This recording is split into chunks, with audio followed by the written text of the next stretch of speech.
Zero order reaction, यानी कि शून्य कोटि की अभिक्रिया। तो शून्य कोटि की अभिक्रिया क्या होती है?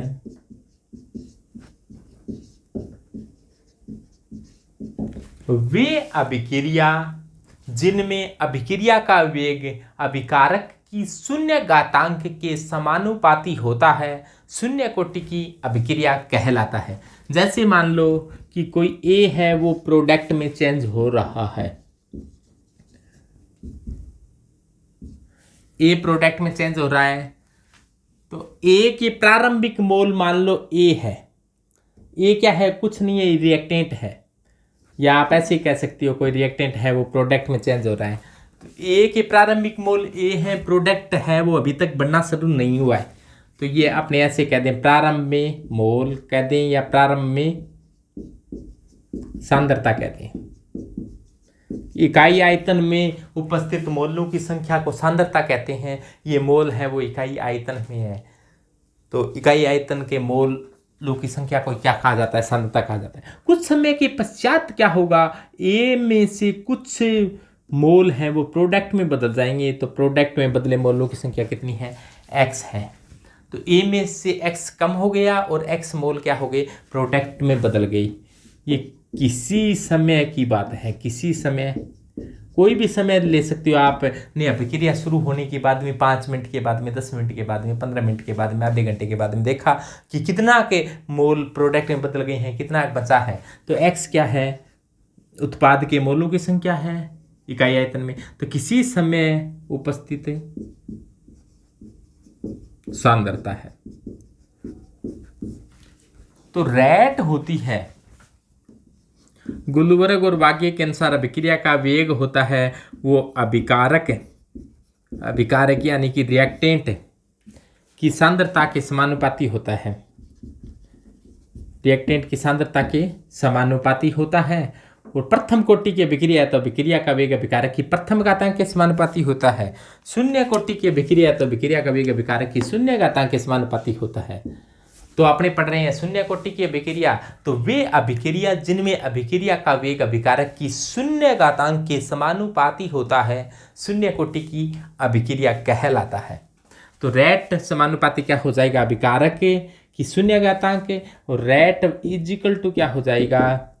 कि अभिकारक की किसी समय पर सांद्रता क्या है? मान लो आर है, तो आर की पावर क्या हो जाएगी? 1। और किसी समय पर अपने बताएं तो आर का मान क्या है? ए माइनस एक्स है। तो रैट इज इक्वल टू क्या हो जाएगा? कि ए माइनस एक्स की पावर 1, सॉरी ये जीरो कोटि की है, तो अभिक्रिया का वेग जीरो घातांक के समानुपाती होगा। प्रथम कोटि की होती तो जीरो की जगह 1 आता, द्वितीय कोटि की होती तो जीरो की जगह 2 आता, तृतीय कोटि की अभिक्रिया होती तो जीरो की जगह क्या आता? 3 आता, nवीं कोटि की अभिक्रिया होती तो जीरो की जगह क्या आता? n आता। तो ये रैट बराबर क्या हो जाएगा? कि ए माइनस एक्स की पावर 0। रैट की जगह आप क्या लिख सकते हो? D x upon D T बराबर क्या हो जाएगा? कि ए माइनस एक्स की पावर 0। और किसी की पावर 0 हो तो उसका मान क्या होता है? 0 आ जाता है। के है वो जीरो कोटि की अभिक्रिया का वेग नियतांक है। अब इसके बाद में प्रथम कोटि की अभिक्रिया के वेग नियतांक को भी पढ़ेंगे। ये जीरो कोटि के अभिक्रिया के वेग नियतांक को अपने K0 से लिख दें। प्रथम कोटि के अभिक्रिया का वेग नियतांक लिखना हो तो अपने K1 से लिख दें। तो अपने बात अभी जीरो कोटि की कर रहे हैं, तो यहाँ पर क्या लिख दें? अपने 0 लिख दें। तो रैट बराबर क्या आ जाएगा? K0 आर की पावर 0, और किसी की पावर 0 तो उसका मान होता है 1। तो इसको अपने ऐसे भी लिख सकते हैं कि dx अपॉन dt बराबर K0 a माइनस एक्स की पावर 0, और इसकी पावर 0 है, इसका मतलब ये मान 1 है। तो dx upon dt is equal to K0। तो इस समीकरण को अवकलित वेग समीकरण कहा जाएगा या समाकलित वेग समीकरण। तो आपको ऐसा लग रहा है कि अवकलन हो रहा है d अपॉन डी टी, इसका मतलब ये अवकलन है d अपॉन डी टी। तो इस समीकरण को क्या कहा जाता है? जीरो ऑर्डर की रिएक्शन का, तो जीरो ऑर्डर की रिएक्शन की यानी कि शून्य कोटि की अभिक्रिया की, शून्य कोटि की अभिक्रिया की यह अवकलित वेग समीकरण है। ये क्या है? अवकलित वेग समीकरण है। इसका समाकलन कर कर आप समाकलित वेग समीकरण ज्ञात कर सकते हो। कैसे ज्ञात कर सकते हो? कि dx upon dt is equal to क्या है? k0 है। dt को इधर ले जाओ तो dx बराबर क्या है? k0 dt। समाकलन कर दो तो dx का समाकलन क्या होता है? x। k0 dt का समाकलन क्या है? t है। सीमा नहीं लगाई है, इसलिए सीमा की जगह किसी न किसी को बिठाना पड़ेगा। सीमा नहीं आई तो सीमा नहीं हो तो किसी को यहाँ पर बिठाना पड़ेगा। आपने लिख दिया c क्या चीज़ है? c एक समाकलन नियतांक है। तो c का मान कैसे ज्ञात किया जा सकता है? तो c का मान ज्ञात करने का, अब ये अवकलित वेग समीकरण है, उसको आप प्रथम नंबर की समीकरण दे दो और इसको आप कह दो कि 2 नंबर की समीकरण है। तो अब इसके बाद में क्या होता है? c का मान ज्ञात करना। कि c का मान कैसे ज्ञात कर सकते हैं? c का मान ज्ञात करना, c का मान ज्ञात करना बड़ा आसान है। जब क्या हो, शुरुआत में देखें, जब t बराबर 0, t बराबर 0 का मतलब है अभिक्रिया शुरू ही नहीं हुई थी, प्रारंभ में सांद्रता है। प्रारंभ का मतलब t बराबर 0। t बराबर 0 पर प्रोडक्ट के मोल को x से लिखते हैं, तो प्रोडक्ट को x से लिखा जाता था। x क्या था? 0। तो यहाँ पर जब t की जगह 0 लिखोगे तो x की जगह क्या होगा? 0 लिखना पड़ेगा। अपने ये मान इस समीकरण में लिख दें, क्योंकि अपने जानते हैं x बराबर क्या होता है?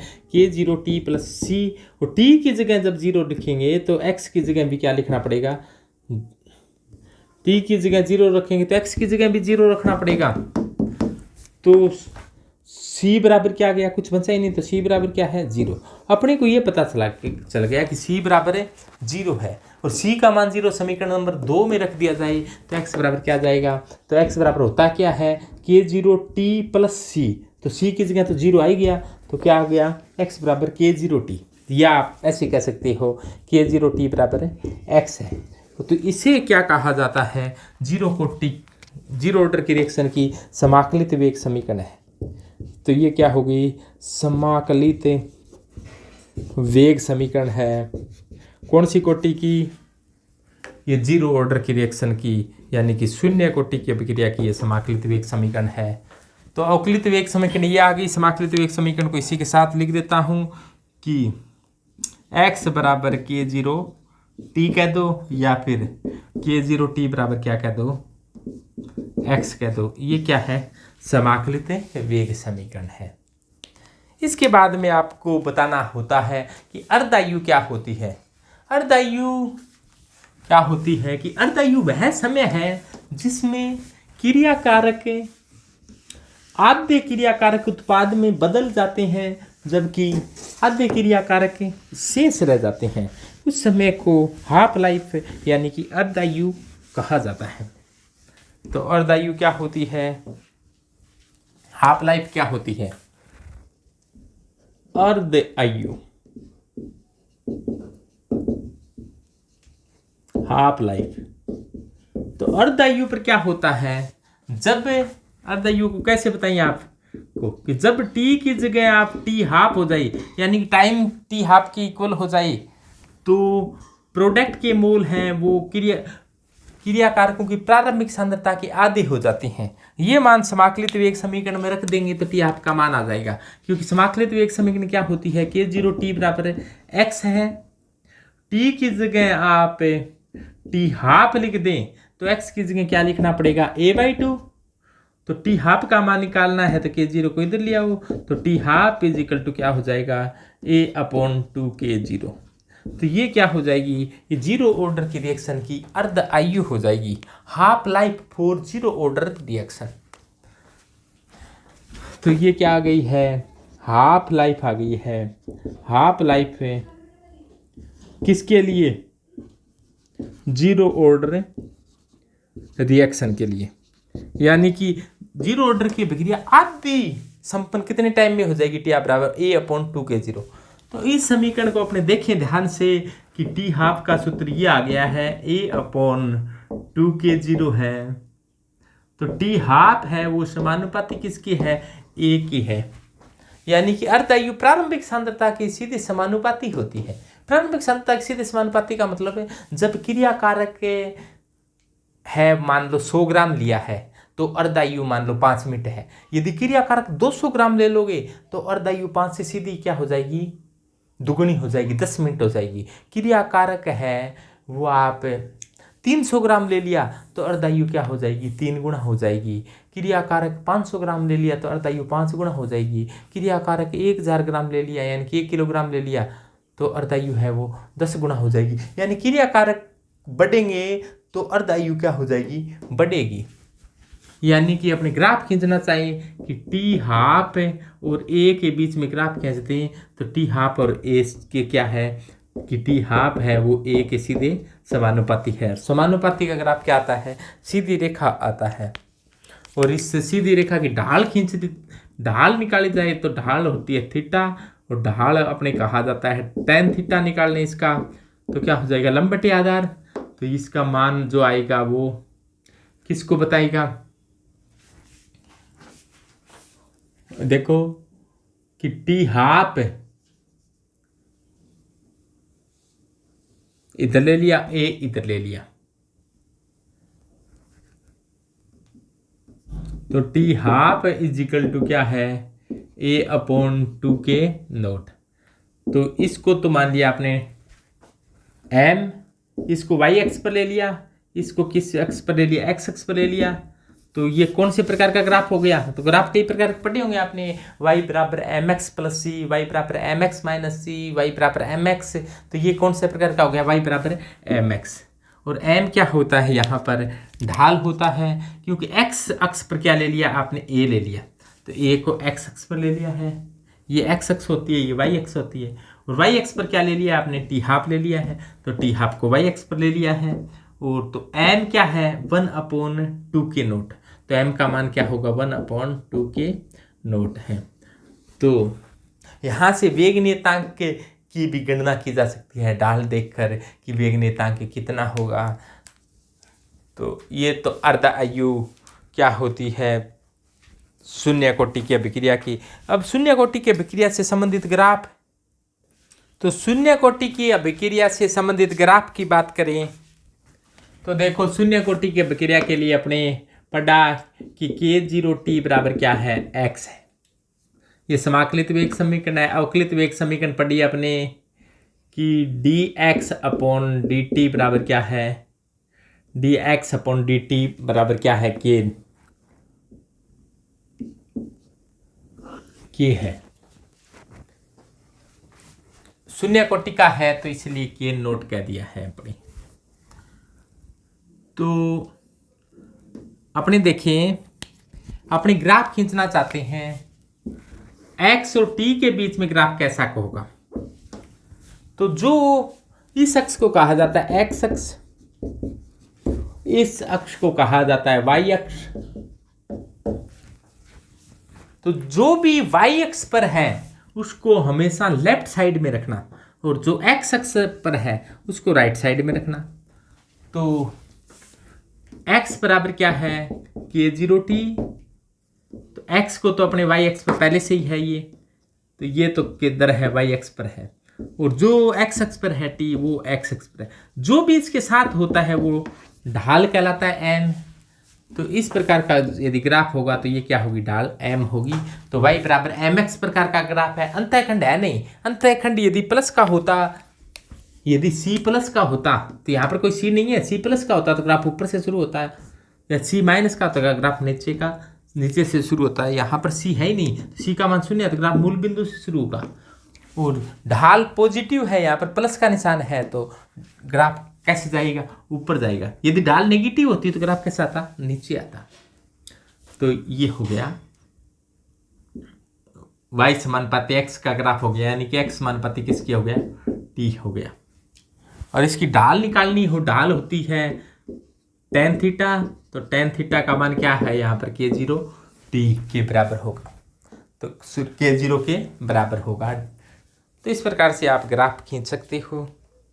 इसके एग्जाम्पल की बात करें, शून्य कोटि की अभिक्रिया का एग्जाम्पल यदि hydrogen example of zero order की रिएक्शन, यदि हाइड्रोजन व क्लोरीन की क्रिया HNu की उपस्थिति में संपन्न हो तो क्या बन जाता है, HCl बनता है।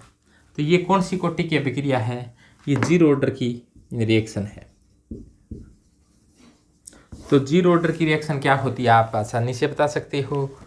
इसके अलावा कोई भी गैसीय क्रियाकारक है और सॉलिड उत्प्रेरक की उपस्थिति में कोई अभिक्रिया संपन्न हो रही है, यानी कि कोई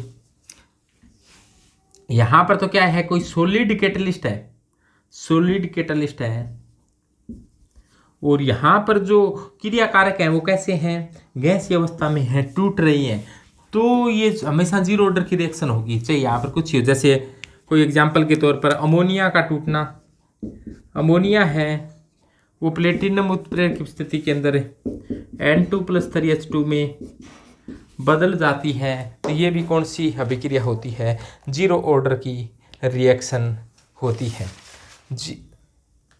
जीरो ऑर्डर की रिएक्शन का अर्थ है यहाँ पर अभिक्रिया का वेग है वो अमोनिया की, इस अभिक्रिया के लिए रेट ऑफ रिएक्शन लिखी है अपने, इसके लिए रेट ऑफ रिएक्शन लिखे थे। तो रेट होनी तो क्या चाहिए थी, रेट है वो समानुपाती हाइड्रोजन आयन की सांद्रता और Cl आयन की सांद्रता, इसके आगे एक एक है वो तो सिद्धांतिक वेग समीकरण हो जाती, लेकिन प्रयोग कर कर देखा तो इसकी सांद्रता जीरो पर ही डिपेंड करती है। तो यहाँ पर क्या जाएगा, K0।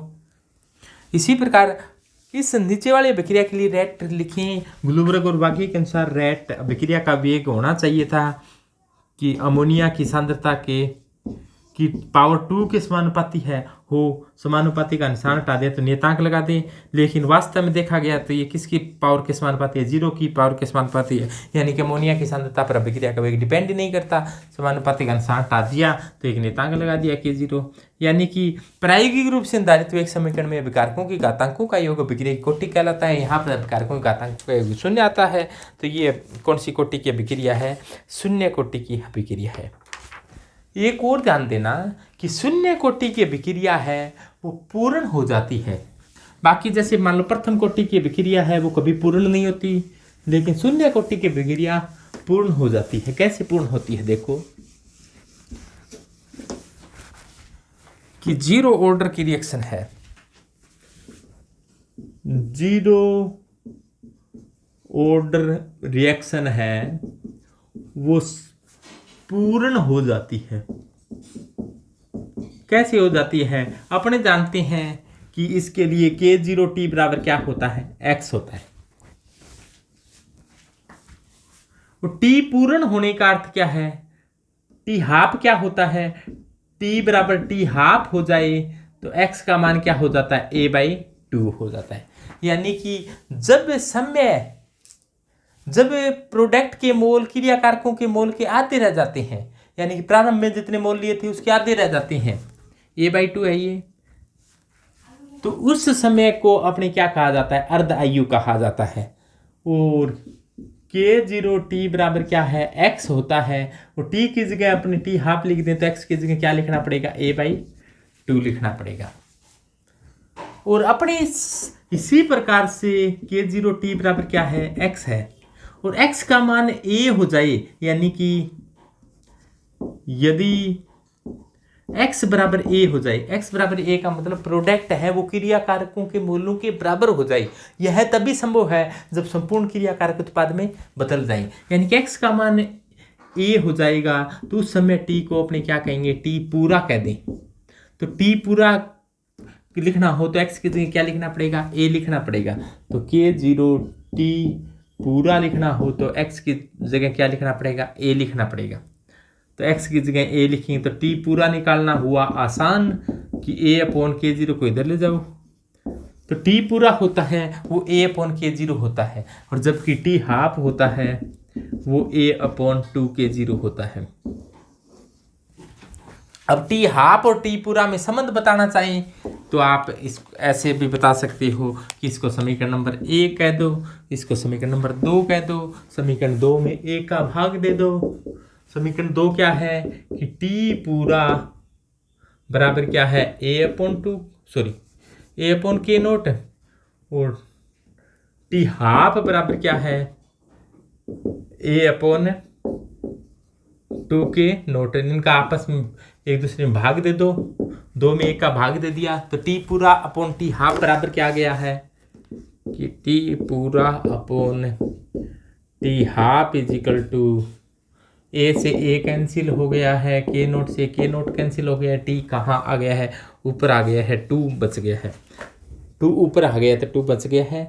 तो अपने ऐसे कह दें टी पूरा is equal to, T half को आगे ले जाएं 2 इंटू टी हाफ, यानी कि प्रारंभिक अर्धायु के 2 गुण के बराबर होगा टी पूरा, यानी कि प्रथम अर्धायु है उसका 2 गुना समय टी हाफ के बराबर होगा। द्वितीय अर्धायु है वो प्राथमिक अर्धायु की आधी हो जाती है, क्योंकि देखो इसमें अर्धायु का सूत्र क्या आता है, टी हाफ है वो ए के समानुपाती है, प्रथम अर्धायु के बाद में ए का मान क्या हो जाएगा, आधा हो जाएगा, तो टी हाफ भी आधी हो जाएगी।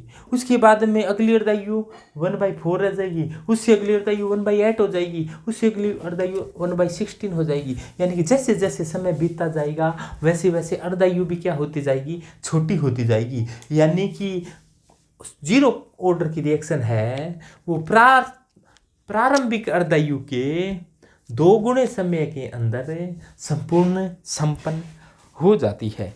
तो ये तो थी जीरो ऑर्डर की रिएक्शन क्या होती है।